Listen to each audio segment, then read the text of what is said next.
Everyone. I would like to welcome you to today's webinar on ethics in ICT project proposals.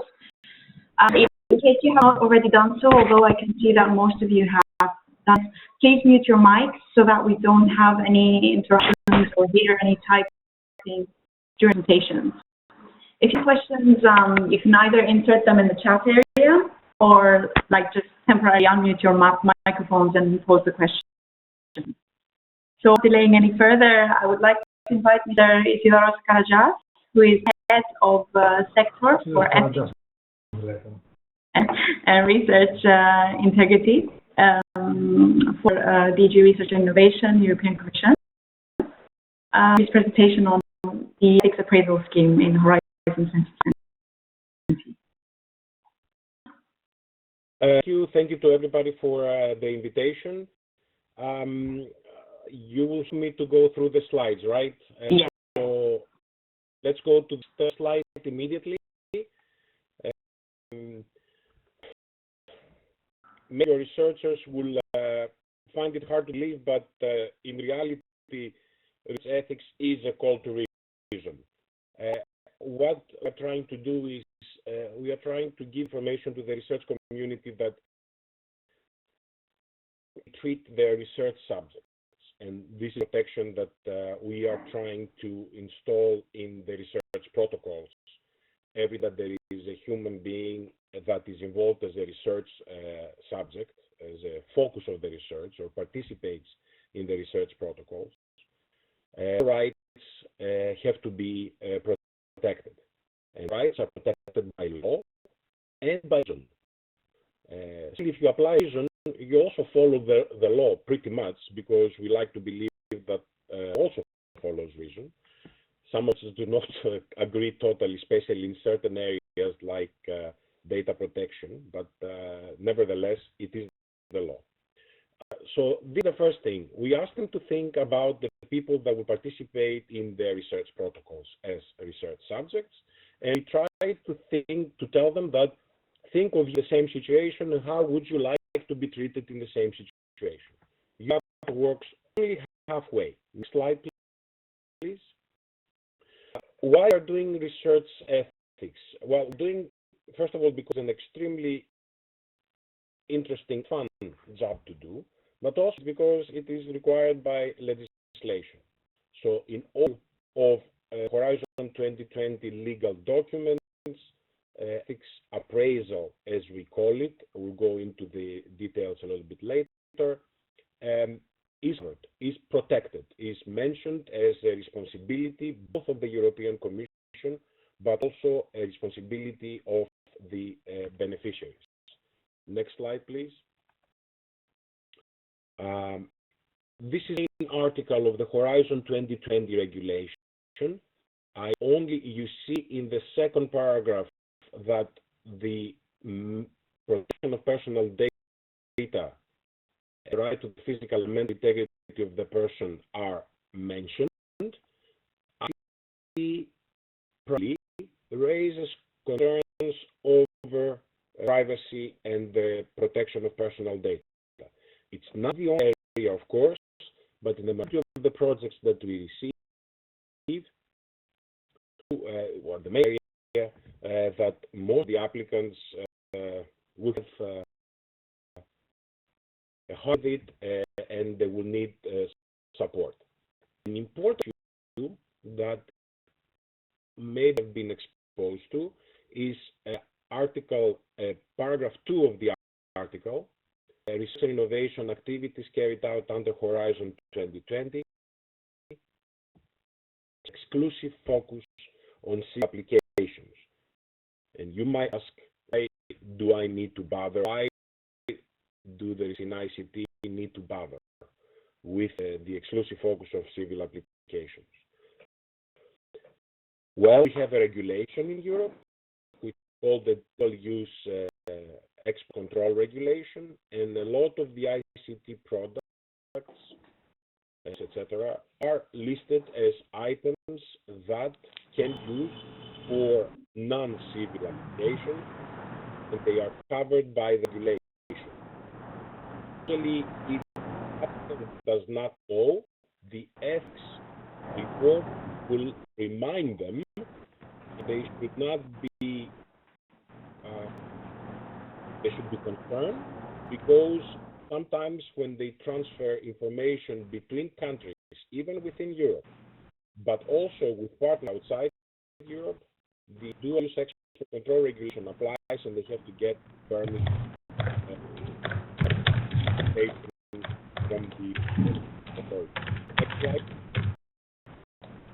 Embryonic stem cells, and this is biomedical, let's say.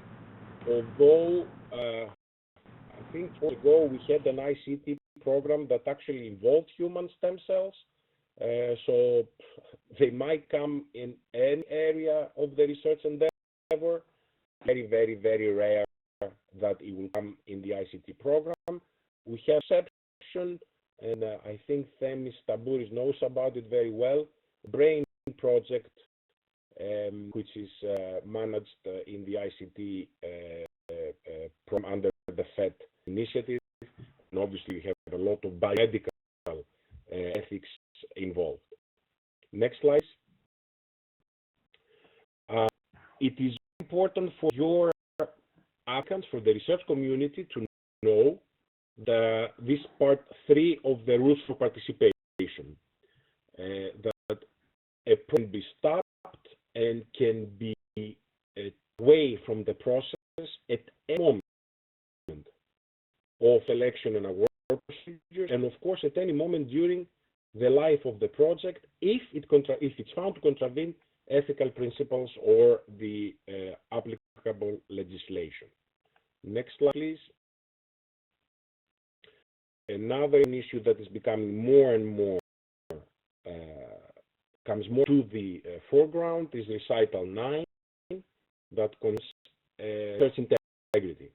So plagiarism, fabrication, falsification, conflict of interest, unreported, unjustified double funding, all are also being checked not only through the ethics review.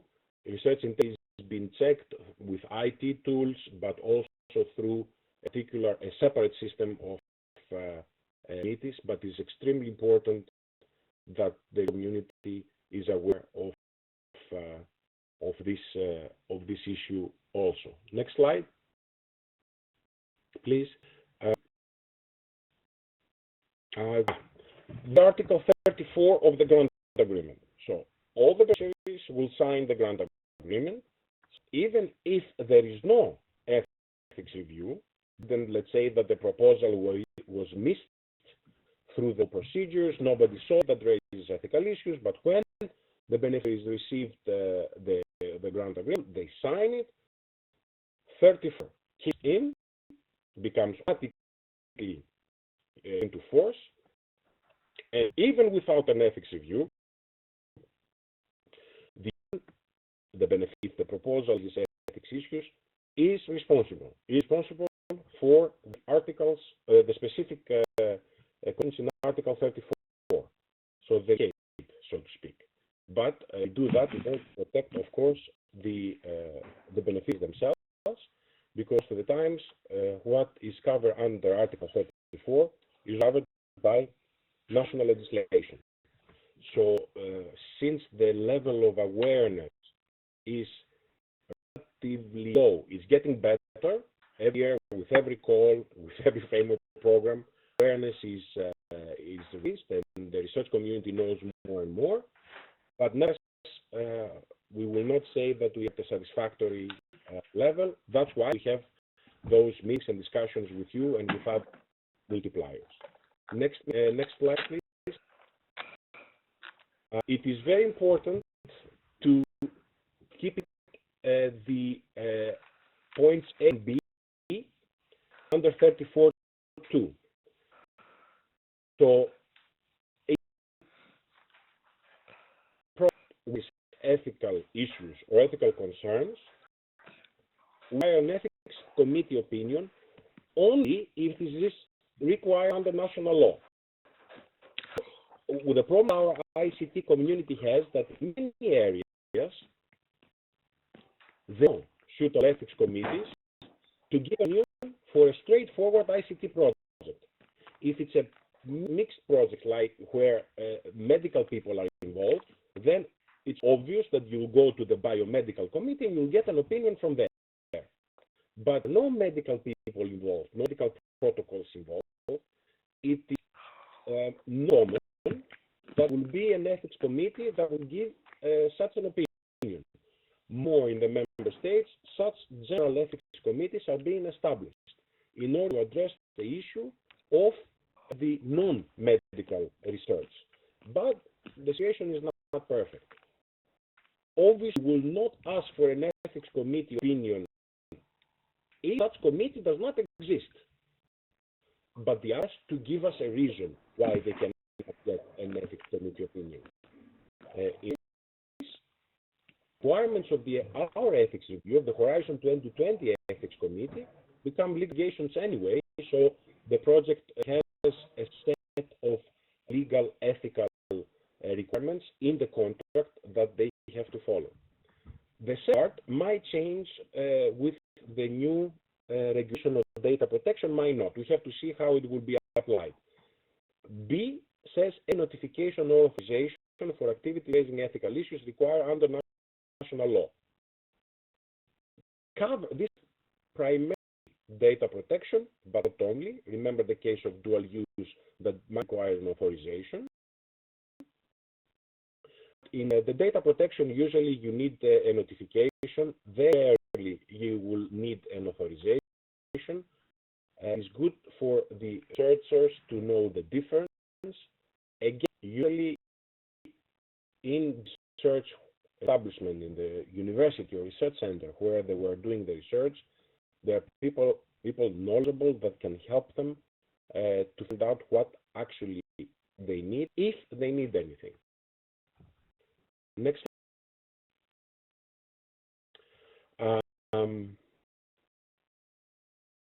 One more. Can you hear? Yeah. This is one major issue, of course. What is ethical is not necessarily legal. Not go the other way. Sometimes the ethics go a little bit beyond the legal framework because it has to do with behaviors. Our legal colleagues will say that there is nothing that cannot be covered by a legal text somewhere in the legislation. Sometimes arguments coming back from the researchers saying this is not required by my legal by the in my country. One comment that this point is raised is informed consent. Usually, legal texts in the member states are not very detailed when it comes to informed consent. They usually say informed consent is required in these cases. In the end, they will receive a requirement that may be sometimes described in detail what she include into the informed consent procedure. They have to do it. This is the ethics part, and they will just have to follow it. Just as the legislation, it leaves it open. It leaves it up to the researchers and up to the local institutions to set the rules of a proper informed consent, and of course, there are international standards that need to be followed. Next slide, please. What are the steps of the ethics appraisal, of this procedure? There are three. The first is self-assessment. What they themselves need to do. There is a guide, we'll discuss it a little bit later, about how to complete your ethics self-assessment. And our research guide, these guides are 44 pages long. So on the internet, I will give you the site later on.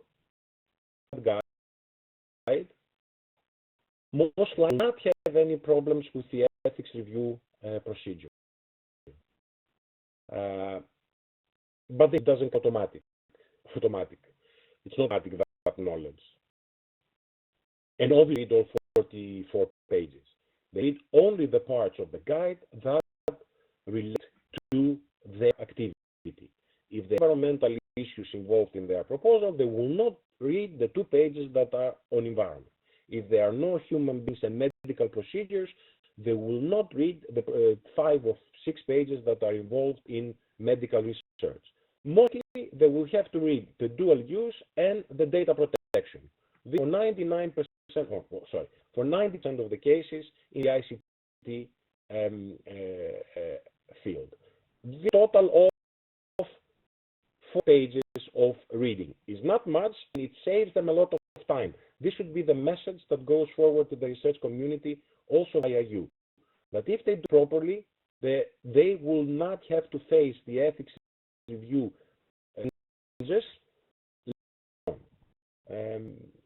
that's the best that we can do as far as telling them what they need to do. The second part of the process is called the ethics review. This is done by ethics experts as an outcome of both the screening and assessment. The researcher will receive a report, and the report will have conclusions and requirements that will become commercial obligations. So they will be part of the grant agreement, and they will have to follow them. And at the end of the day, at the end of the procedure is point 3, which is called the ethics check and audit, where we, again with ethics experts, go back to the project and we look if the requirements that are in the contract are fulfilled, if the project and the project participants actually do what they're supposed to do and what is in their contract. Next slide, please. Yeah, you have seen. I'm not going to spend more time. Next slide, please. Please let me know. Yes, I mean, you can either insert them in the chat if you want, or just unmute your microphone and then you can just tell us if you have a question. Thanks. Underlying parts are the ones, again, that are more related to ICT. It's what already we covered. There is point that in the first calls, a lot of questions, the participation of third countries. And again, here, a partition of the third country, so anybody outside the 28. It's an ethics issue. It's the reason for the activity. Dorian, we just have a question. If it's okay to stop you here and ask a question. The question is, ethics is only required under national law. Whose national law? The coordinators? So everybody's. The coordinator is responsible only vis-a-vis the European Commission. So the coordinator has the responsibility to collect the information, especially in the application stage, because they put together the proposal. The coordinator is not responsible for something that happens in the country outside his jurisdiction, but the law of the land where the research is taking place. This is the responsibility. The coordinator is our interlocutor, especially in large projects, brain projects, where you have a lot of participants, with the difficulty that the coordinators have. Nevertheless, he is responsible vis-a-vis Horizon 2020 authority to act with the European Commission. At the end of the day, is at the place where the search will be conducted. If it applies to the coordinator, not the coordinator's fault. If it's him or her the wrong form or the wrong document, it's not the coordinator's fault. So I have another question, if you can. The question is, if it is detected during evaluation that a proposal has potential use, how is that handled? It's during specific evaluation, you said. if it is detected during the scientific evaluation that a proposal has potential for dual use, how is that handled? To the scientific panel, then raise the issue. They can make recommendations. There is nothing, or they can make statements. There is nothing that prevents them from doing so. It is usually the ethics review, but nobody says that it can be raised during the scientific evaluation, especially if it's an area that is so specific that only scientific panel will have the expertise and the knowledge to be able to ascertain if this is real dual use or not. You know the discussion that some people say that even a pen, if you use it wrongly, it's a dual use. Yeah, we don't go that far before we get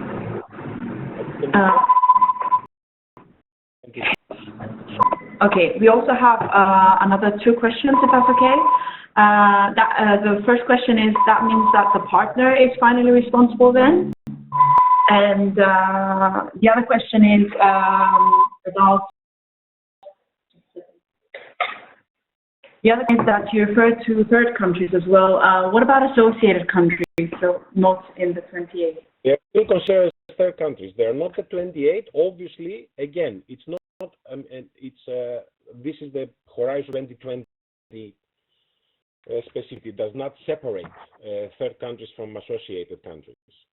But of course, because they're both the legal framework in the associated countries pretty well, and in particular, the data protection, at least in the directive, some of the associated countries are part of the economic European area. The directive applies directly to them. So there is no difference. But again, it's not the name of the country and where that country is. It is only the activity that takes place in that country.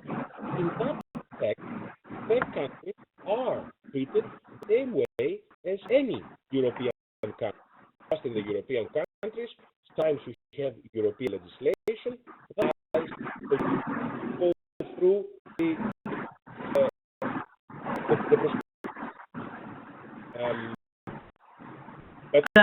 we can't hear you very well. I don't know whether it has to do with the connection, but I'm getting messages that we can't hear you very well.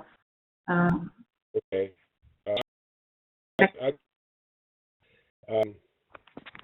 Let me. Better now. Sorry. I'll try from my PC. Maybe that creates a problem. Okay. There is also another question.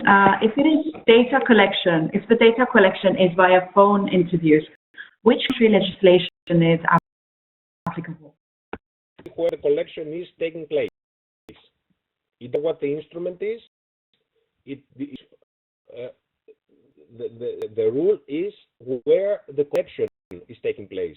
So if you're calling from Hungary, someone in Germany to collect data, both legislations apply, because in one country the data is collected and in the other country the data is treated, and it applies to both countries.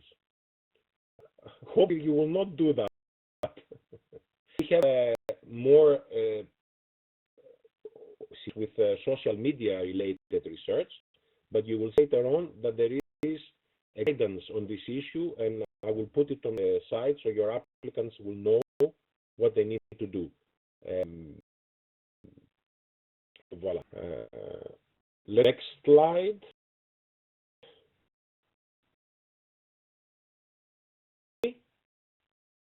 Hear you. Yes.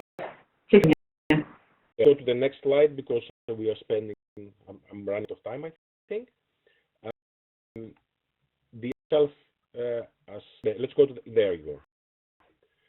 What to do? That's what our applicants have to do. They have to go through. They have to describe how their proposal meets their national legal and ethical requirements. Discuss in detail the ethics issues that are raised.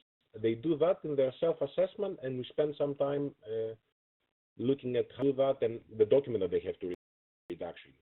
Next slide. That's what they're responsible for.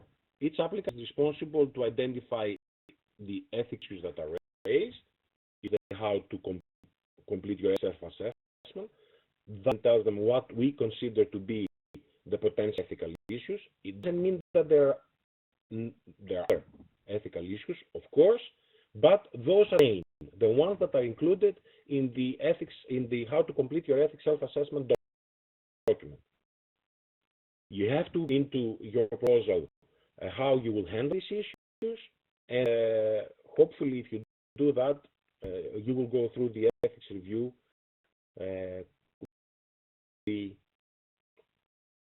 Easy, let's say that. There are two parts in the ethics in each proposal. There is the part A that is an ethics issues table. Then you should tick the ethics of in the ethics issues table. And once you tick the ethics issues table, then you have to have a mirror section in part B of the application where the ethics assessment goes.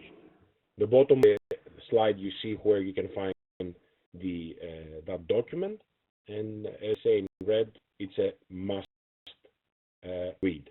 Go to the next slide, please. The researchers complain that they do not know what to do. Well, again, a lot of times our researchers try to deal with the quarter to 15 minutes before the deadline. It's not the only issue that they try to deal with at the last minute, but it's one of the issues that they try to deal with in the last minute. Of course, to do that is a little bit late, but nevertheless, this is part of our reality. Let's go to the slide. They should learn that research is relating only to other people, to biomedical research fields. Research is in almost all research areas that are by 2020, as humans or animals are used as research subjects. If it's a research, obviously they don't have to consider much, but if, for example, is a research on a security algorithm, do criteria, so they have to be careful. Let's go to the slide.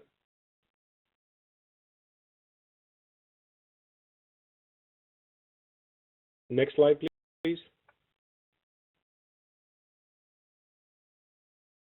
Slide. You get those maybe later at your ease. What is the outcome of the ethics review? Both the screening, which is the first step. First, the proposal is ethics ready, so there are no issues. Second, conditional clearance. That's where the panel proposals that become contractual obligations, and those have to be fulfilled. But the panel, the ethics screening panel, reads an ethics assessment, which is a more detailed look into the issues that are raised by the protocol or by the project. And of course, we have the case that no ethics clearance is given. We have a station here in the system. The ethics screening panels cannot give no ethics clearance. Only the ethics assessment panels can give a no ethics clearance because we have to make sure that the opinion is justified. So no ethics clearance is a very rare event, very, very rare event. We have not had any such case in Horizon 2020 so far, and I hope we will not have any. But in our case, we have to be very careful that the panels have looked into the project in full detail. Next, please.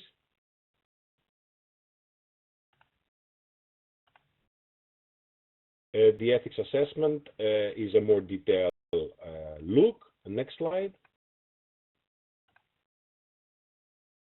Those are the assessment. Again, it can be finalized. They can be requirements, and the experts can recommend an ethics assessment if they think that there is not enough information, that they cannot conclude the work, so they can require a second ethics assessment. Of course, that will delay the signature of the grant agreement, but that's how it is. That it pays to be ready for our proposals to be ethics ready, in order not to have those delays. The slide, please. This is traditional ethics clearance, which is in the majority of the cases the situation that the applicants will be faced. Those have to be fulfilled either before the grant signature or immediately after. We try to push that the ethics clearance, the conditional clearance, does not delay the grant agreement signature. We try to push that most of the ethics issues are resolved immediately after the grant signature. So become contractual obligations. So they have to be fulfilled. Please. Are risk adverse. So if enough information, we can also see it in the next slide. If there is enough information in the self-assessment or in the application, take they were on the side of caution. There were long recommendations. There were a lot of recommendations, and some of the applicants are really astonished that they receive so many requirements. Well, here, if you don't have enough information, panels always assume certain things might happen, and in that case, they will write a complementary requirement. So it's very important to explain very well, or to be as much as possible, the issues, what are the activities, how are you going to handle them, in order to avoid a long list of requirements that sometimes seem to be out of scope. But they are not out of scope is because the panels don't have the information, so they consider that this might be one of the possibilities. Next slide, please. Issue not only in ICT research, but in other types of research. It's the typical model. Ethics is based on the biomedical model, so a lot of times, for example, the informed consent. Informed consent procedure in medical research and in any other type of research could be fundamentally different. We do not request that medical model is applied. And informed consent has to be proper, but it does have to follow the guidelines that are necessary for biomedical research. So if anybody wants to participate in ICT protocol, obviously they are not going to give blood, or we hope they are not going to give blood. So it is all that the informed consent there, it's much more straightforward than a biomedical intervention. So the research community is astonished that they receive a requirement that they will have to have informed consent. That the informed consent is only one paragraph of information about the research protocol and the agreement of the research subject to participate. So it should scare people. The next slide, this is the basis of the ethics legislation, the EU Charter of Fundamental Rights. Next slide. Keep in mind, big data protection. To keep in mind is the EU, the Digital Justice, right, which I call here general. In there, you will find all the answers to their questions, or they will find their answers to their questions. So, for example, what is happening with transfers over to the US? Because we had a ruling very recently from the Court of Justice prohibiting personal data to the US. It is a big if your project is involved in such transfers. Recently, these transfers have been stopped because they were deemed illegal. Now the Court has a guidance note, the transatlantic data transfers, to see what they need to do. This is time legislation. The transfer came out, I think, end of November. Also, a list of the data protection bodies. This is where the applicants can call or email to find more information if they are considering that their research raises serious data protection issues and they need to find more information. We have a set of opinions from the national authorities that inform everybody, including the researchers, of the ramifications of the legal certain activity. One of them is, for example, their opinion on the Internet of Things and what needs to be done in order for any activity in this category can be legal. And go to the website, you will find a lot of such opinions on many different ones. The last one of 2015 was, for example, on drones. And we know that in the ICT program, there are calls of robotics and navigation systems that also can apply to drones and drone technology. So there's now a guidance about data protection issues in that area. Dorian, if you don't mind, we have a question from Manfred, Austria. Is that okay if we pose it now?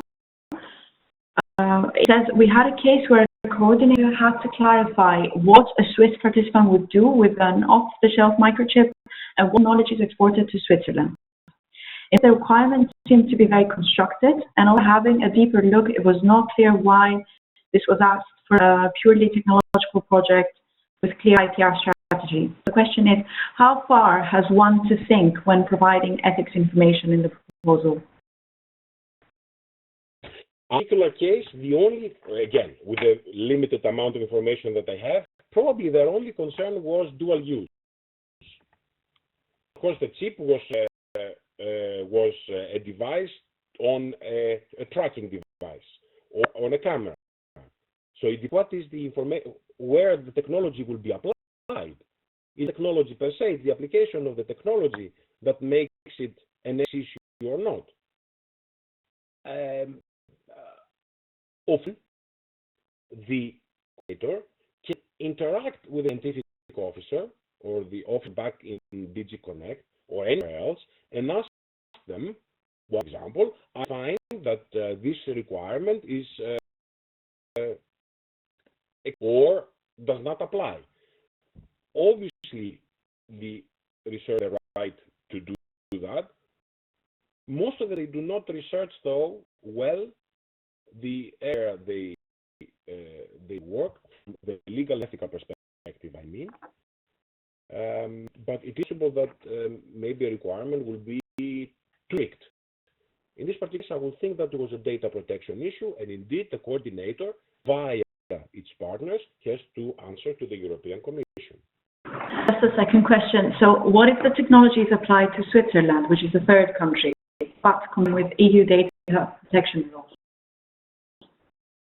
Yes, I comply fully. There is in the justice side, there is a list of countries that are fully compliant or equivalent to the European directive until now.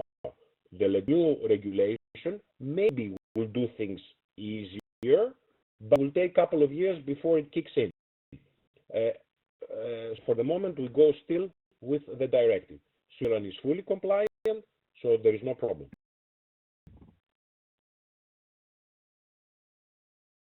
All right?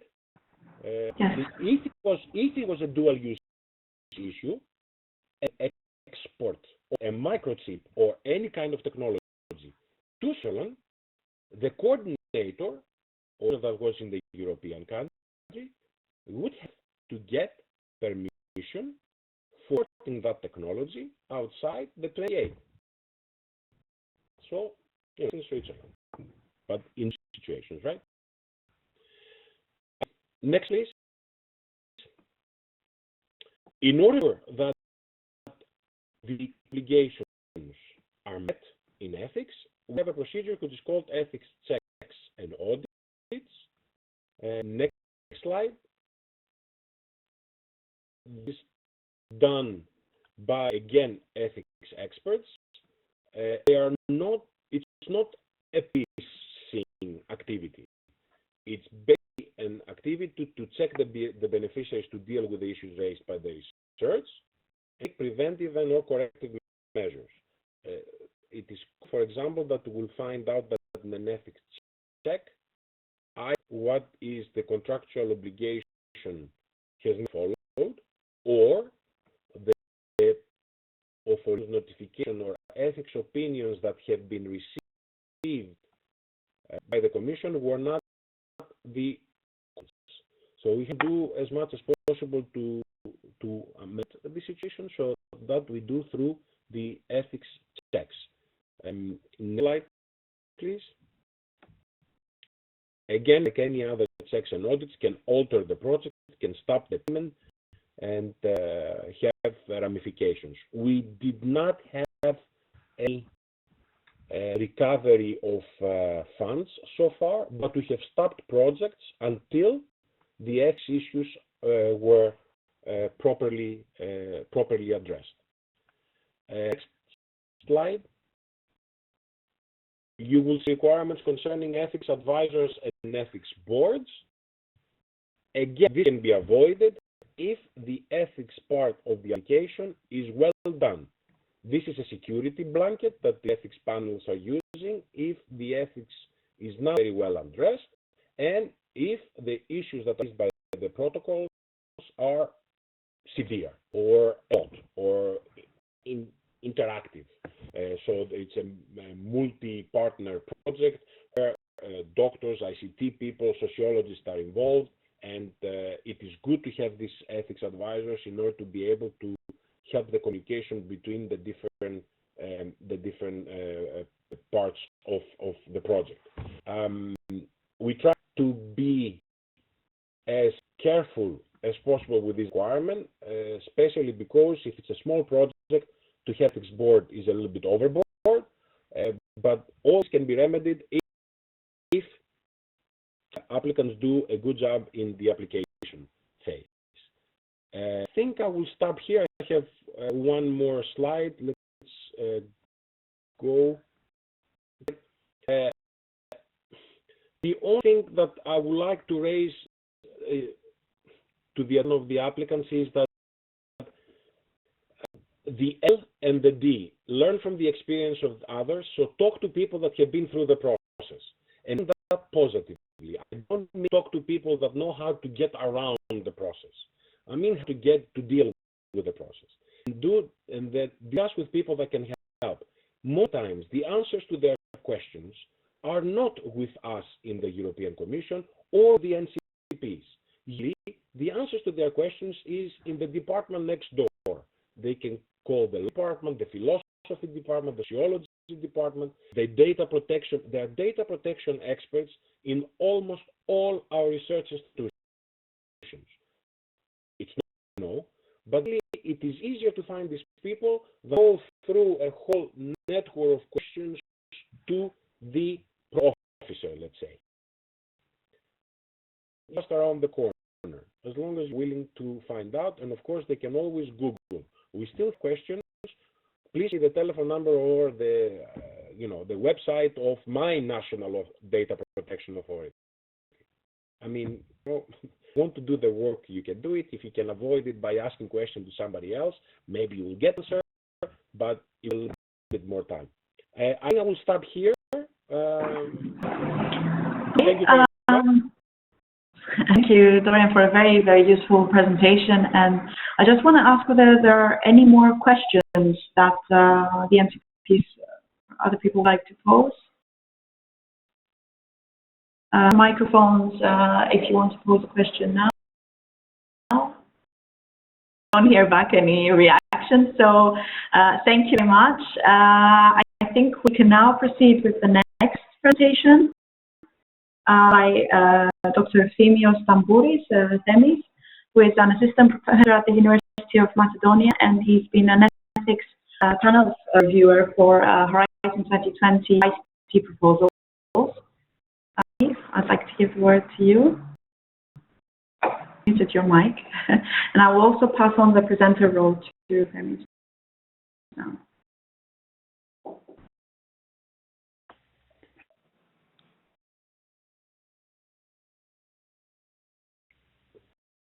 Good morning, you hear me? Yeah, good morning, Femi. Hi. It was a challenge, I know. Yeah.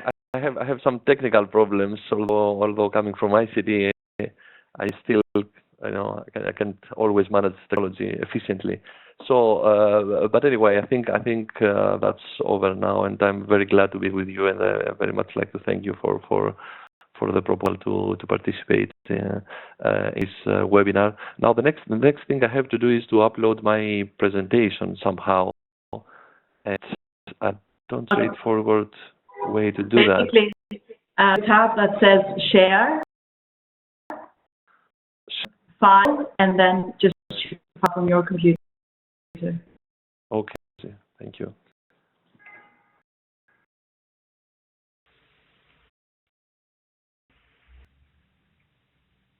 And I'll just remind everyone, if you have a question, please make sure you are sending it to everyone. So this will be very helpful, I think,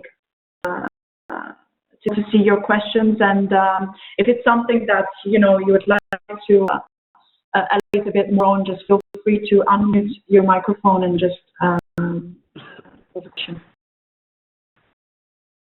All right, the new question. I can just have a few reactions. Yeah, we can see presentation, Femi, so please proceed. Great, thank you very much. Okay, right, great. My name is Femi Stambouris, as already said. I have an ICT academic background and computer and electrical engineering and software engineering, information systems and the like.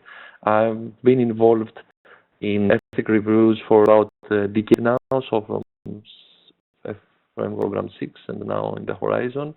And I've been involved heavily in both remote reviews, what we call remote reviews, meaning online through internet, central reviews, meaning in Brussels through physical meetings discussing proposals. And this is mostly for the more difficult cases, let's say, where we really have to discuss issues.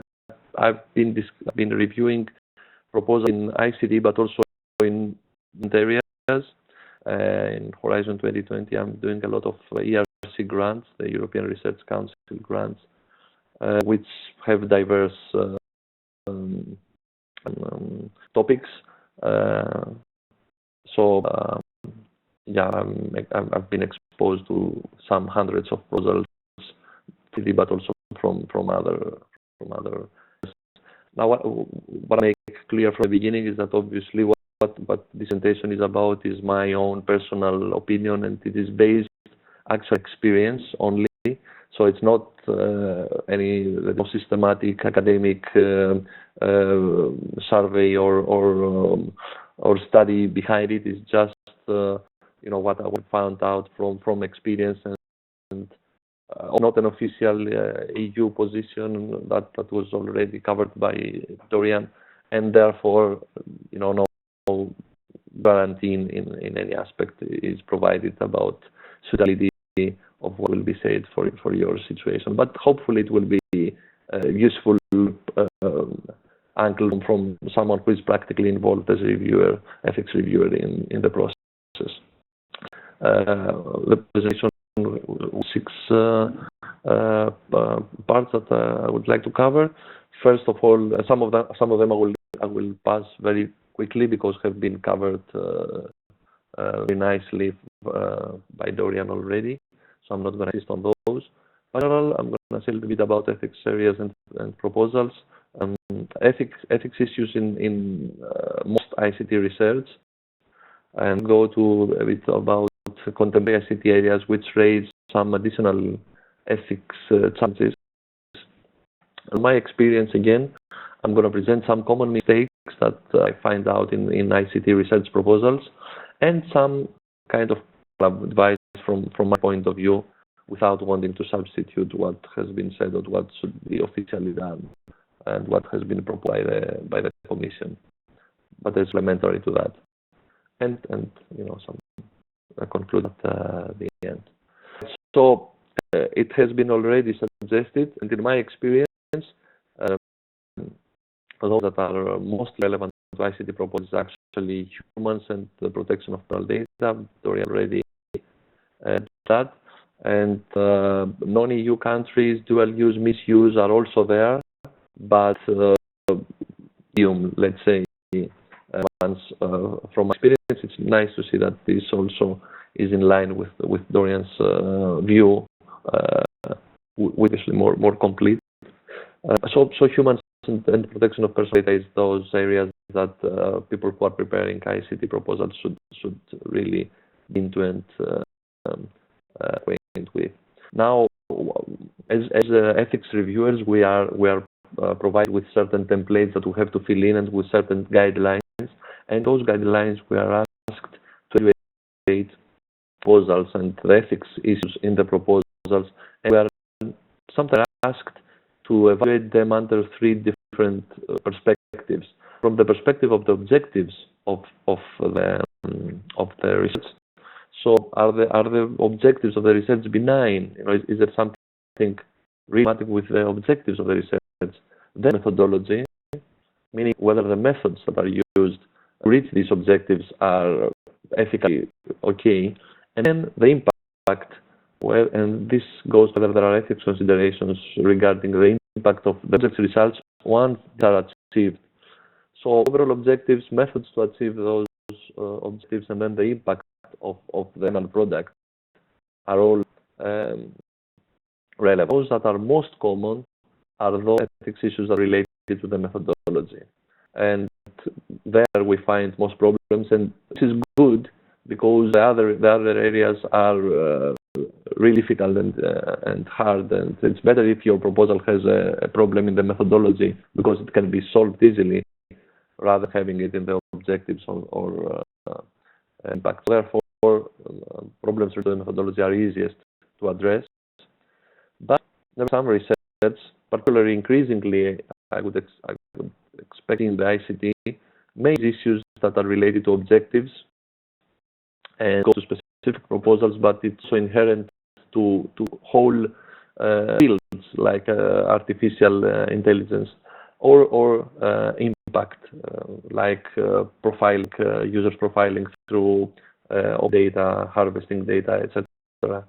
So I think that this will increasingly appear in the ethics reviews and ethics panels, but nonetheless, for the time being, issues related to the methodology of proposals are those that are more common for the time being. Okay, so this is a figure that has been proposed for organizations, but I think it's useful for researchers and particularly for people coming to the ICT sector. What they concentrate mainly is in the green circle, what can be done technically.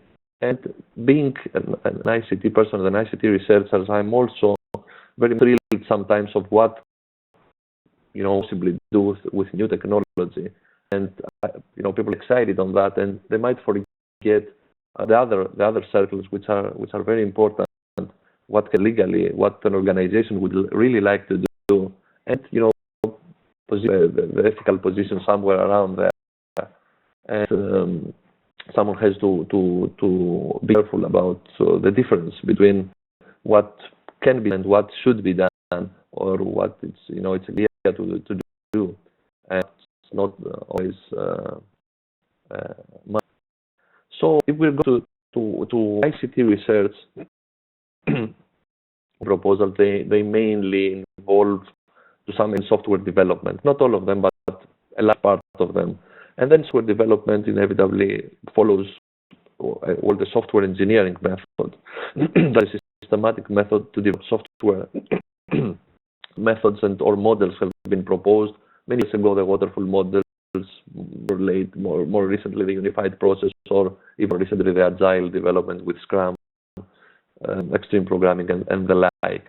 Now, these methods, a number of steps, are performed in different sequence and sometimes in parallel, sometimes sequentially, but we always see like a user requirements elicitation phase.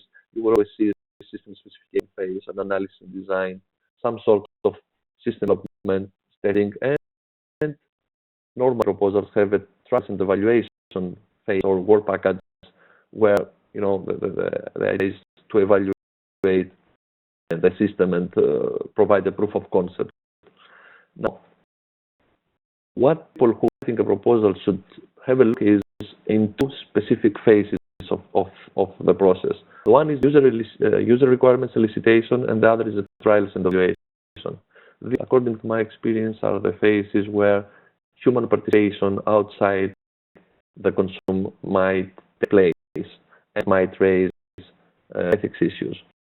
So, for example, in the user requirements elicitation, might have a consortium who would like to find out what people want, and they might launch a survey or a questionnaire or something like that, and they have to really consider the ethics aspects of that and get informed consent, as Dorian suggested, etc.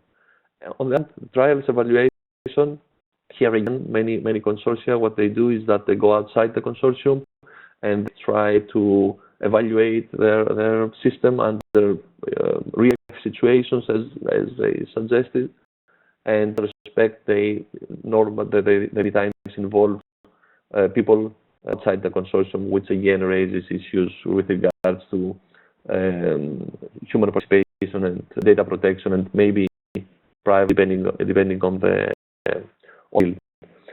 Therefore, this is why, in my view, these two areas are common in ICT, humans, and data protection, because actually these two phases of development, of software development, the user requirements phase and the trials and evaluation phase, where you expect, I would expect to see such cases primarily, not necessarily, exclusively, but nevertheless primarily. Trial evaluation is more often actually more often involves ethics rather than user requirements and listing. And there are certain areas where if you are going to do trials in those areas, then it's very common to find front ethics challenges. The example include e-health and e-learning. So for many projects, 7th framework, but also in the many projects, what they wanted to do is they wanted to combine clear data, personal medical data from various hospitals in order to, for example, illustrate a new system that is able to provide doctors and epidemiologists with new features and new analytics, etc., which is fascinating. But on the other hand, this can raise issues related to data protection because are sensitive personal data, and you need a number of considerations to do that. And in learning, for example, many at some point there was a learning analytics call, and analytics is really about observing, sometimes monitoring in terms of videotaping classrooms and pupils and their behavior in order to track, in order to understand, how they learn better and decrease the dropout rates, etc., etc. And again, you have like tracking of people, you have participation of children, and you need to take care of these specific issues. So first phase of an ICT proposal that I would look for here is trials. Second would be the user requirements in a traditional or in any ICT area. But then there are some contemporary ICT research areas, and these areas might raise questions. And these areas are those that are all heavily funded under Horizon 2020. Horizon 2020 funds a lot on big data, and on cloud computing, for example. So there you might complex issues related to informed consent and privacy and to forget principle and stuff like that. With cloud computing, on the other hand, you might have, again, issues regarding data protection. But, news like robotics and artificial intelligence also pose significant challenges, not only with regards to their methods, but also with regards to their long-term objectives, impact, etc. And, we are in the situation sometimes where, as reviewers, we don't know how to treat certain projects because a project is with an area, and this area might be ethics challenging, and area problem. So what we can do? Can we put all the problems of the area to one specific project, particularly if it's a small one and doesn't have significant resources? So it's an issue that we're facing and proposals are facing as well. Examples, data, and ethics. I think I have a question. Shall I stop for the question now, Lisa? How does it? Yeah, it depends on you. If you prefer to deliver the presentation and then refer back to the questions, it's up to you. You can answer the question now if you prefer. Read the question, or it's up to you. Yeah. Well, I think if it's this one is a specific of a specific situation, so we'll specific situation for the end. I don't know. Maybe it's okay. Yes, that's fine. That's fine. I can come back to it at the end. Please proceed. Yeah. Okay. That big data is a long area, new area, exciting, heavily within Horizon. So why are researchers interested then? Obviously because it's funded, but also because they can do a lot of things with digital data, and they can easily collect them. They can easily even harvest them from different social media without the explicit knowledge of the user. They can combine them with other data. They can store them somewhere without even knowing where, through cloud storage, etc. They can transfer them easily, reuse them, easily process them, easily additional ways, but also new, unexpected, unpredicted ways, using meaning, machine learning, data linkers, etc., etc. This is relevant to ethics because harvest data from social media might raise issues related to informed consent, big issues of identifiability, user identifiability, but also issues related to authenticating online identity. How you can be sure that someone is who claims he is, and data linkage presents risks to privacy, obviously, and confidentiality. And there are emerging issues about security, privacy, governance, and this relates to the cross-border research. And I understand the question is about also cross-border. What happens there? What applicable legislation, etc. Sometimes even research objectives can be challenging. So you can do like what is called price discrimination, meaning that you can charge different prices to different people depending on their style. You have a profile of someone who you think he buys everything, you increase the price. You have that of someone who is really looking or who is at a low budget, you decrease the price to make where this is an ethical approach is something, or profiling or public surveillance, and all these then become challenging in terms of objectives. And obviously the fact that many or even most social media are US based. Of course they have in Europe they have subsidiaries, but still US they might pose additional challenge. And the same goes with cloud computing. When you have cloud computing, that means that you actually store anywhere, where stored, and if these data are sensitive personal data, then you need have ethics challenges. regards, again, legislation that is applicable, and the fact that cloud providers, again, are based outside the EU, and then you have data storages that can be residing outside the EU.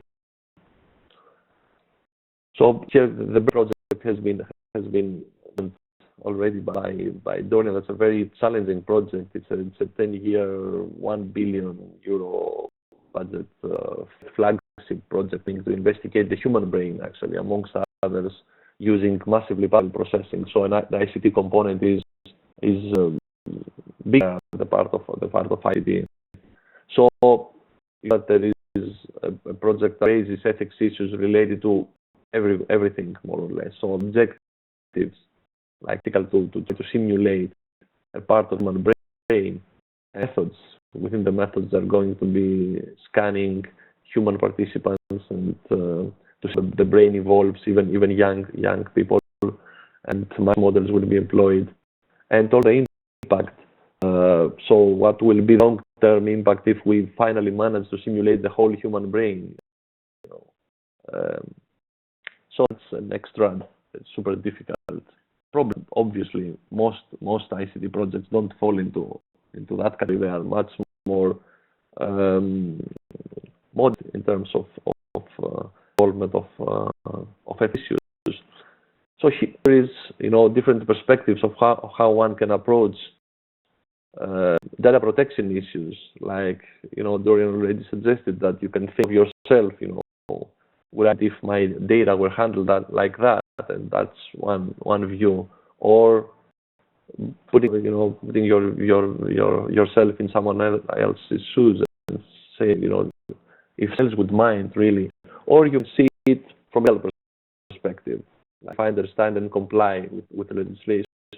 Or maybe from a scientific perspective. These areas have also their own scientific literature, which is a more holistic and better understanding, obviously, on state-of-the-art ethics issues. And I think it's interesting. I think it will become relevant for ICT researchers to get involved into that. I think it will be rewarding for their proposals, but also for themselves, if they do that path a little bit. They find that more interesting than they thought it is. So, going that path into more scientific investigation of the ethics view of our own research as an ICT person, I think it's good to have some appreciation of what is going on in that respect. Common mistakes then, with regards to propose, or maybe I will stop here and see questions. Maybe we'll do it like that. See here, there was this question which was about if, and we have a 3-participant proposal: collect data in one country and process and analyze in the other. What would typically be the ethical issues to look at? Informed consumization. It is exactly that. First, the participation of humans. Just that there are issues related to informed consent. Then there is the legislation, actually, the country legislation. What we have found out is that many ICT proposals, particularly those that are not in the health sector specifically, but they have one use case, one trial in the sector and other trials in other sectors, they're not very much knowledgeable also the legal situation when they start and write their proposal. So they include sometimes a health scenario, a health related scenario, but then we go, and I've seen that in practice as well, when they go and speak to hospitals to get data, they find out that, for example, hospitals will not give them, simply they will not give them never the data, and they thought that they will get them, meaning they hope that they will get them with all raw data. Instead, they get aggregated data, and data that cannot get back to the owner. So in this specific, one would to see whether they want to get secondary data, or they will gather their own data. How they will gather the data, and the informed consent, exact anonymization or the aggregation, and the data storage issues and the privacy, how this will ensure that are stored properly. What are the processes of storing data? What are the processes of managing data? When data will be destroyed? For how long they will be kept at the end of the project? So yes, all those points, all these questions, say yes, plus the judgment issue. If we are talking about personal data or sensitive data. I understand another question from Yes, Manfred. It's the same question that was posed before, Themi, I think. It says a coordinator had to clarify what a Swiss participant would do with an off-the-shelf to be bought in the project lifetime microchip, and what knowledge is exported to Switzerland in this respect. The requirements seem to be very constructed, and having a deeper look, it was not clear why this was asked for a purely technological project. No personal data or dual use to think of, with clear PR strategy. So how far has one to think when providing ethics information in the proposal? Where does such a requirement come from? Well, I can well, the first one is subjective. I mean, I cannot. It's also a matter of experience, and sometimes it's a matter of I'd say, in quotes, lack.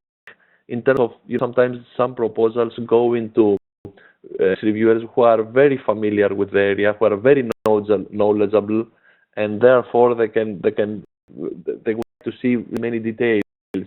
Sometimes you might go to someone who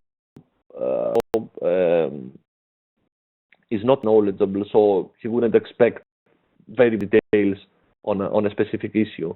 So obviously we're trying to harmonize the level of detail that's asked, but as many experts from many countries are involved, that's not always possible. So you might see something that in one proposal might be unnoticed, and in another proposal might be.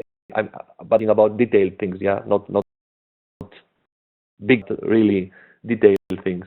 Now, so specific, how far I would say I would go now in the horizon. In the seventh framework, it was much more blurred, the situation.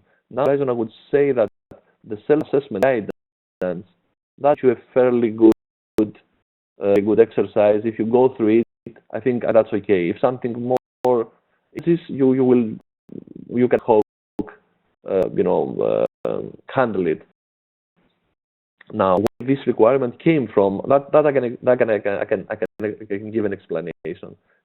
A form to fill in, and sometimes guides also our view. In form, what we are explicitly asked is whether there is an involvement of a third country, and if you tick there, yes, you are asked of the country, and then there is a question suggesting whether there is any material transferred from EU inside the EU and from in the EU outside the EU. And you can so have there an explicit question about materials that are transferred between EU countries and non-EU countries. So you have to investigate this issue a little further. So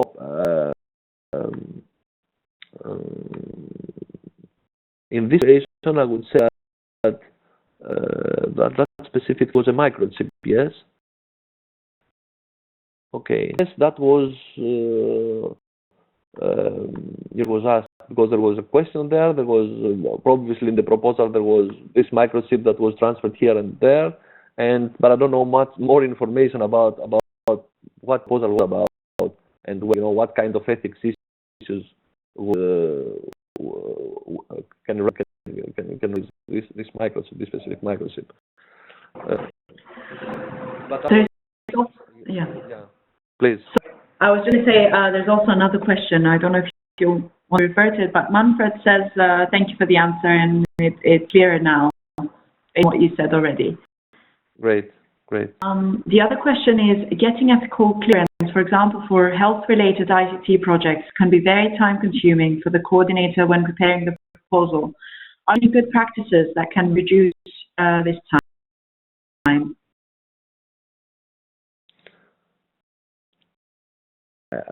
way is that early. I say more than that. I mean, it's one issue is the process. So getting accustomed with the process. So I would put that first, get more educated about that. And as an ICT person, you don't necessarily know the process of getting approvals, the protocols, the process, and all that. So one way I would say to go is to talk to people who are involved in that. Talk to people who have done that before. Ask for support so that you become familiar with the process. So one is become familiar with the process, and the second is start the process as early as possible. That is, depends on the circumstances of the organization, and you normally cannot intervene too much into that, into the time, the really processing time. So you cannot use that in any case, probably. So you can only start earlier and become familiar, so that you don't make mistakes or you don't make unnecessary mistakes and you don't have unnecessary delays. That's all I can think of about at the moment. I don't know if at the level, national level or EU level, if you would give another sort of advice. But for me, given that you cannot change the process and the process time, I could only of these two. I put them in my last slide. There is nothing. Can you hear me? Yeah. There is nothing we that can. will start good preparation and base your actions of others. The most successful universities and research institutions share knowledge at the department level, but also at the institutional level. So through the EU funding departments or JEF funding departments. So the people that some of you also are in these departments in the NCP network. People in these departments know how to give the advice of where to find the information. But preparation is the key, and they have to ask around to be knowledgeable in the field, and those exist in each institution. Thanks.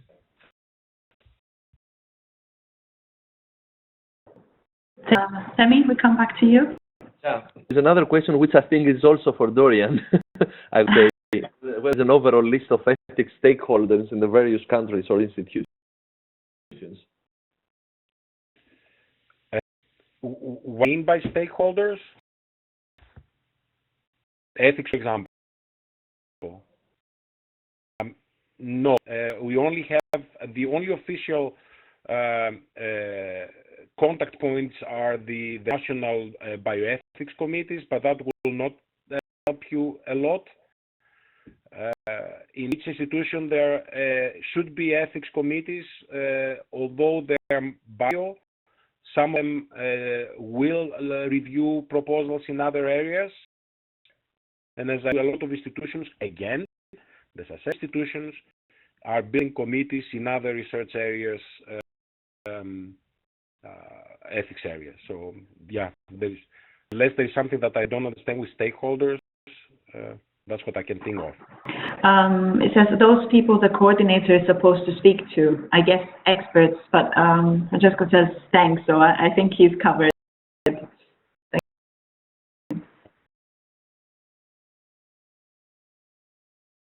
There's another statement rather, some participants might not be from research institutions, so SMEs and other industry representatives. And that's, I guess, who would you suggest they sort of turn to? The situation where an SME or a private company, an industry, will be all alone in a research protocol, in a research proposal, is extremely low. So they will, more times they will be in a consortium with academic research. But even that is the case, there is only industry involved or only SME involved, or not going to require an ethics committee opinion because these people don't have anywhere to go for such an opinion. That does not absolve them from their responsibility vis-a-vis, for example, in the particular case of the data protection, to fulfill the data protection requirements. So even if they don't have an ethics committee, they will go through the informed consent, the anonymization of data, safe keeping of data, all the procedures that are foreseen in the regulatory framework. Thank you. Just the comment here saying, even not being alone, they might be the only participant in their country, so they sort of need support and help. Interesting. In this particular case, it will be very wise if they are not helped in the country where they're in to ask the assistance from the coordinator. Sometimes we'll have a committee in the coordinator's host institution that will review a protocol, not only give it a regulatory approval, but will review a protocol in another country from an organ participant, let's say. But it's not necessary. People do it because they want to be ethical, but it's not necessary. Okay, thanks. I think we've sort of covered this part of the question. Do you want to go back to your presentation? Okay. All right. Thank you. So next section is about some common mistakes. Again, from my own experience, that's not statistically reliable, but just my own view. So first case where the ethics issues are neglected, altogether, and then you can have two cases. One is there are trivial ethical issues that are not identified nevertheless, and they might be related to the methodology, for example, or there are complex issues that are not identified and mainly relates to the objectives and impact in general. Then the next case is that the ethics issues have been acknowledged, but they're not properly handled in the ethics section. So the ethics table identified them, but there is no information or substantial information in the ethics section in order for the ethics reviewer to understand a little bit more the situation. And there is a third situation where ethics issues are acknowledged and they are properly handled in the ethics sections. You see this ethics section is being a little bit isolated from the rest of the description of work, like work packages, project management structure, etc. So you see a number of provisions in the ethics sections, but you cannot really relate that to the actual plan. So you have questions like, okay, we'll do this kind of approval of this kind of informed consent or whatever. In what task this will be done? Who is responsible for that? And you can find any information on that. And sometimes it's so isolated that you can even think that is this really, has this been written for this specific proposal, or it's something that has been just pasted into this document because it seems so out of context. And these are three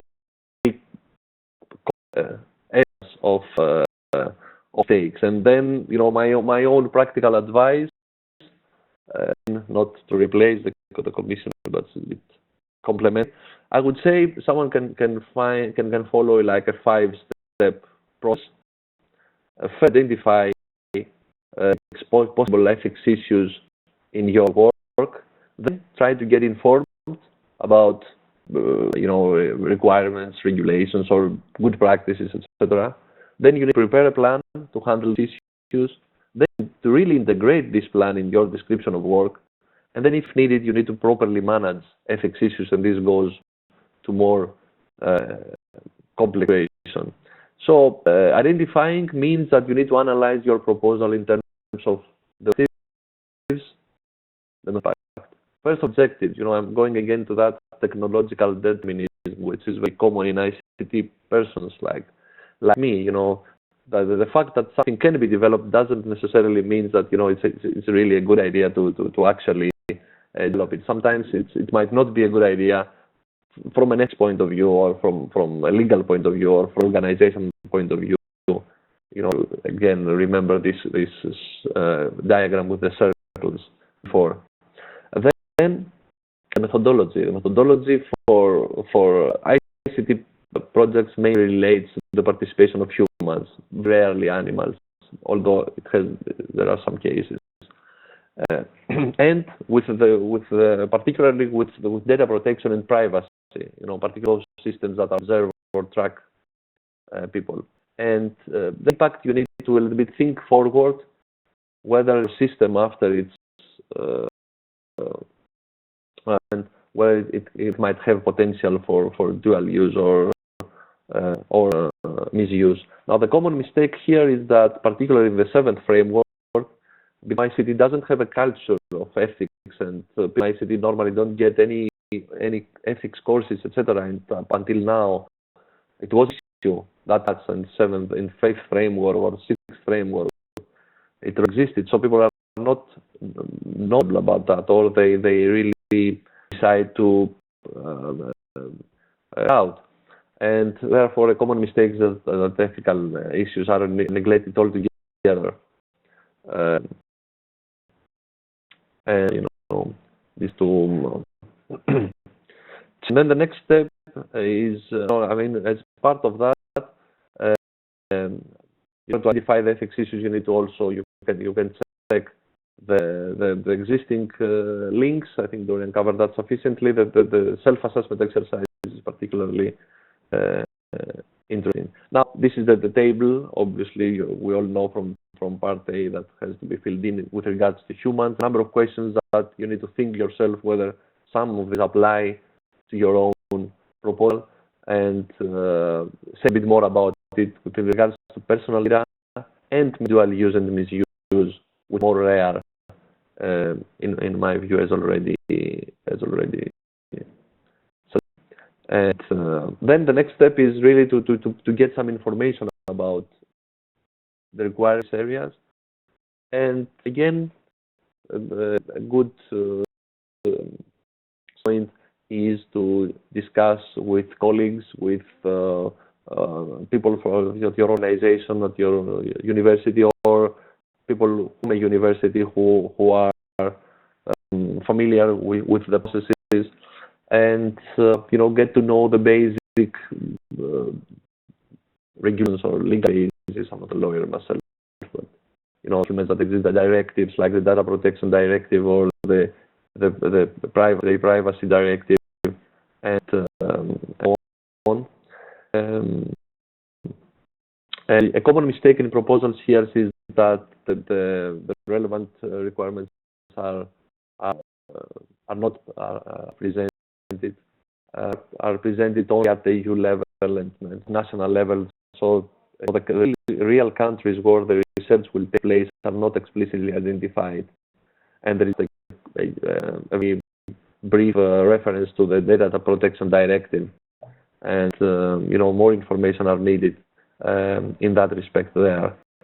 Then you need a plan to handle ethics issues. This obviously relates to the actual issues involved. Might need to get permissions from local or national authorities. now it's difficult to get them before the proposal, but you have to start thinking about it and becoming familiar with that, and it should be outlined in the ethics. A common mistake that we find in proposals is that people identify the relevant issues, the relevant legislation that exists, but there is no evidence, adequate evidence that the consortium really will handle all these issues properly. And that's really, in some cases, for us, it's very difficult because we see that the consortium can handle the issues, but they just didn't put some effort, or they didn't have time to document what exactly will be done.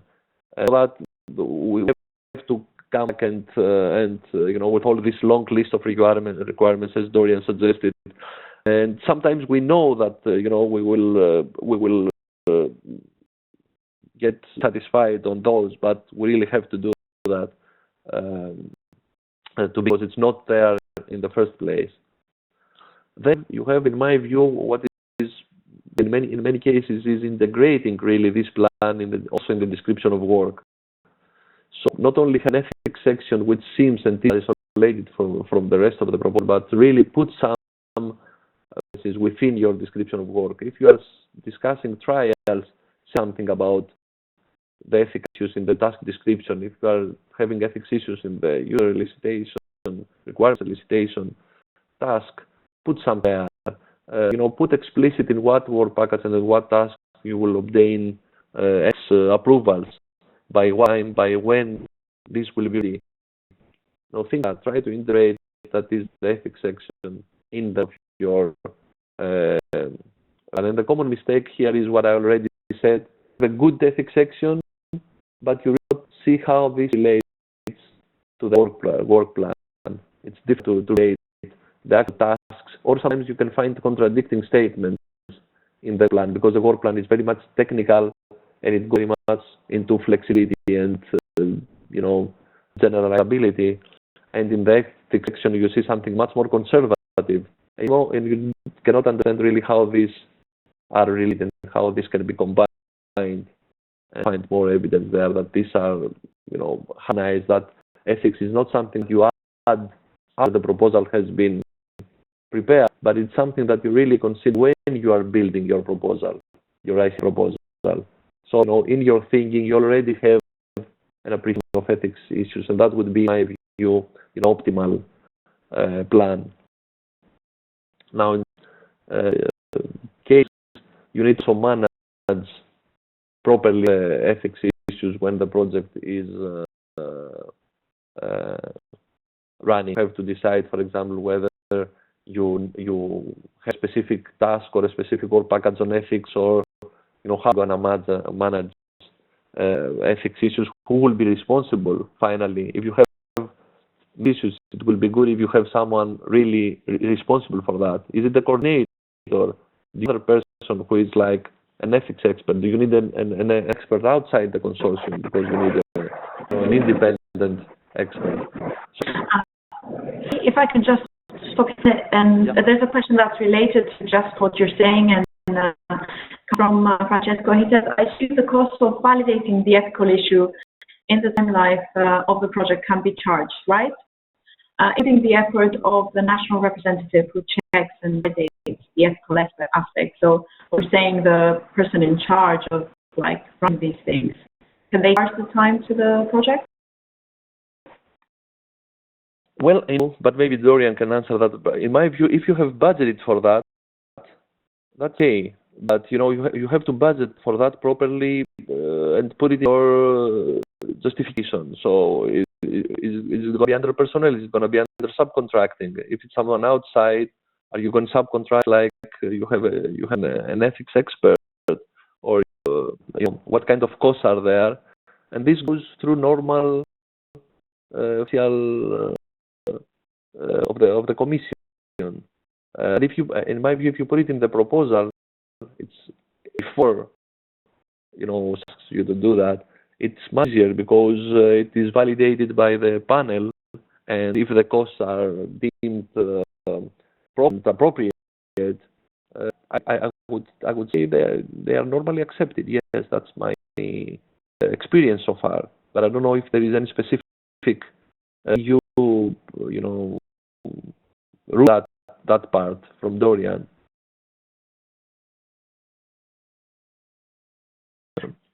Is there something you'd like to add?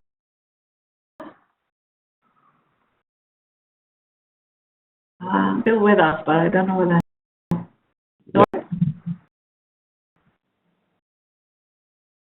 No.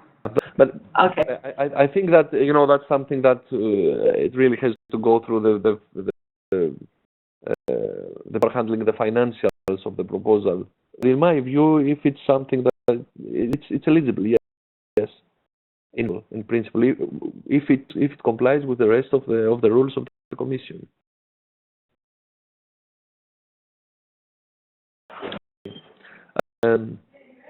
So then, a common mistake here is that the proposal might identify and handle serious ethics issues, but the experts that are responsible for these issues are not really high enough in the management hierarchy, in the project management structure. So they are like a task leader, or they are somewhere they don't have real power to influence the project. And if the project has significant ethics issues, for example, with regards to its objectives, then the person who is responsible for the ethics issues should be like part of high in the hierarchy, so that he can influence the action of the project if needed. Okay, and right, more or less concluding, traditionally ethics and ICT research were not that, ethics is not within the culture of ICT and the tradition of ICT in general, but I think that this is changing, and it's changing quickly, and it will continue to do that. And but when you're talking about ethics issues, it might help you if you think yourself, if you think your research idea in terms of its methodology and impact. Those projects that are on ICT and they have to do with system development, they might often raise issues mainly to the participation of humans and data protection. But then new areas like the big data, cloud, Internet of Things, etc., they might also raise additional issues, more complex issues related to the objectives. And I once again, in this respect, with regard to the objectives, I would like to conclude with this quote that sometimes building something be technological, interesting from a technological point of view, but not actually. And with regards to now handling issues, in cases these issues can be handled. Some cases are more difficult, and then you need experts from outside the consortium, and you need resources also in the project in order to handle ethics issues, and that's the problem with that. I try to provide some guidance for some straightforward cases, but obviously not all. I once again finish with saying that this is only on personal experience and not unique view, not the Commission's view, just as a personal. Would like to thank you for your attention. Yes, thank you very much, Femi. It was a really very rich and useful presentation, I think. I'd like to ask whether any of the participants have any questions. Your microphones and just speak up, or if you prefer to send a question via the chat, feel free. Okay, we don't have any more questions. I think a lot of them were posed during the presentation. Thank you both to Themis and Dorian. Obviously, these are things that are very useful, but sometimes they don't come to our attention. And it's good for us to know them so that we can pass them on to the IT research communities on a national level. So I'm seeing a lot of thank yous in the chat area. I don't know whether there's any point you would like to add, or Dorian, it's up to you. Yes, and the last point, please, if I have 2 minutes. Of course.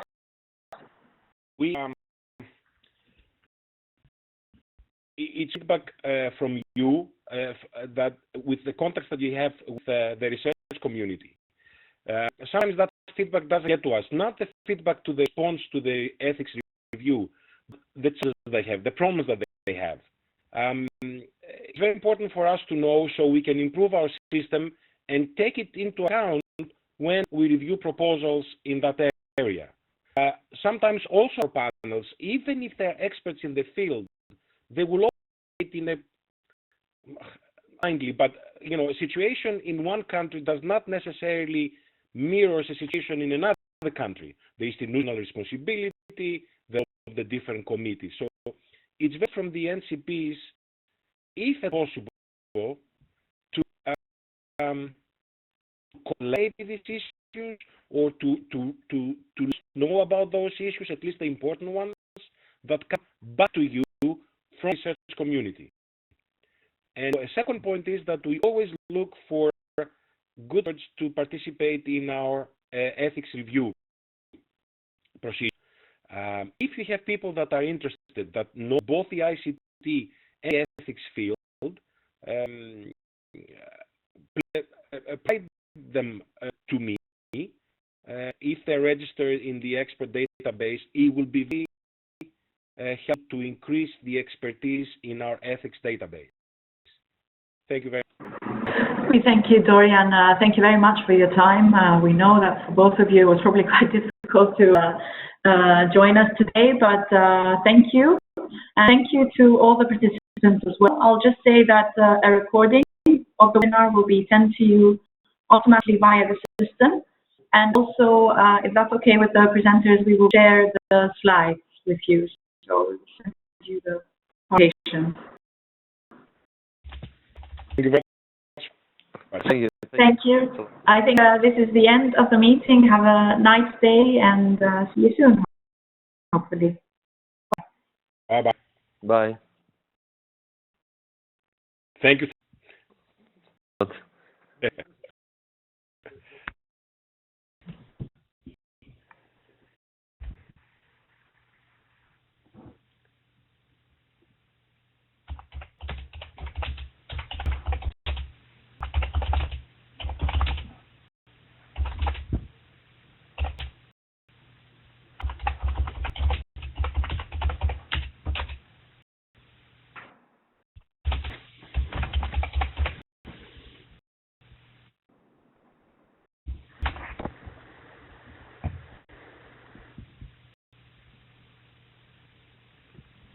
Νομίζω σας εγκαταλείπουν οι περισσότεροι, οπότε αν μου επιτρέπετε να πω κάτι στα ελληνικά.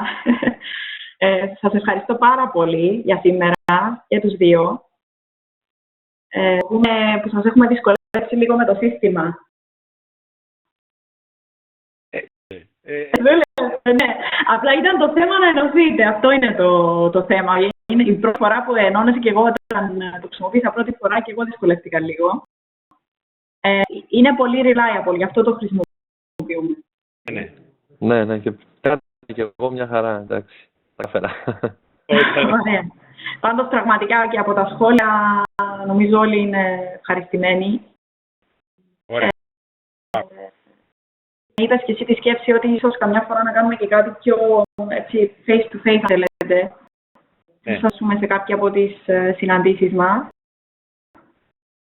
Νομίζω ότι ήταν πολύ βοηθητικές παρουσιάσεις και θα το ευτυχάν ιδιαίτερα τα MCP. Και ήταν πραγματικά πολύ χρήσιμο, γιατί ξέρω ότι πολλές φορές οι καημένοι NCPs δέχονται όλες αυτές τις ερωτήσεις που κανονικά δεν μπορούν να τις απαντήσουν, αλλά τέλος πάντων ευχαριστούμε για το initiative, γιατί χρησιμεύει πάρα πολύ όντως. Πραγματικά είναι καιρό που θέλαμε να το διοργανώσουμε και ευχαριστώ για τη θετική ανταπόκριση, γιατί ξέρω ότι είναι δύσκολο. Εντάξει, το ότι ήσασταν και οι δύο εδώ σήμερα νομίζω ήταν ιδανικό.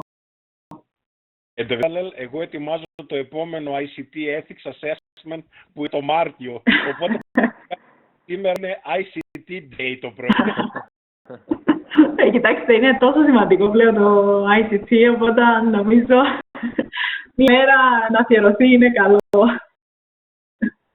Θα σας ενημερώσω ξανά και όσους δεν ήταν, αν μπορούν να εξηγηθούν ονόματα ή οποιοδήποτε feedback που έχουν, να σας το προωθήσω.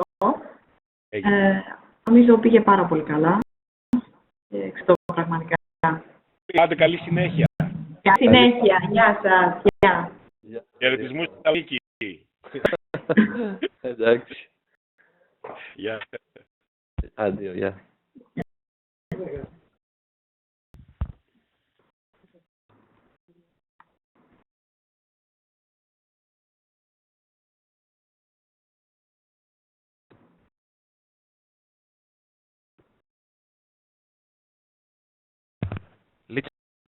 Ναι. Απλώς για το recording ήθελα να σε ρωτήσω. Ναι, θα το έχουμε διαθέσιμο, Ηρακλή. Θα σας σταλεί αυτόματα, νομίζω, link μόλις κλείσει το session. Και να μην σταλεί, θα σας στείλω εγώ email. Τέλεια, και πάλι πάρα πολύ. Ήταν όντως πραγματικά. Κανένα πρόβλημα. Καλή συνέχεια, φιλιά. Επίσης.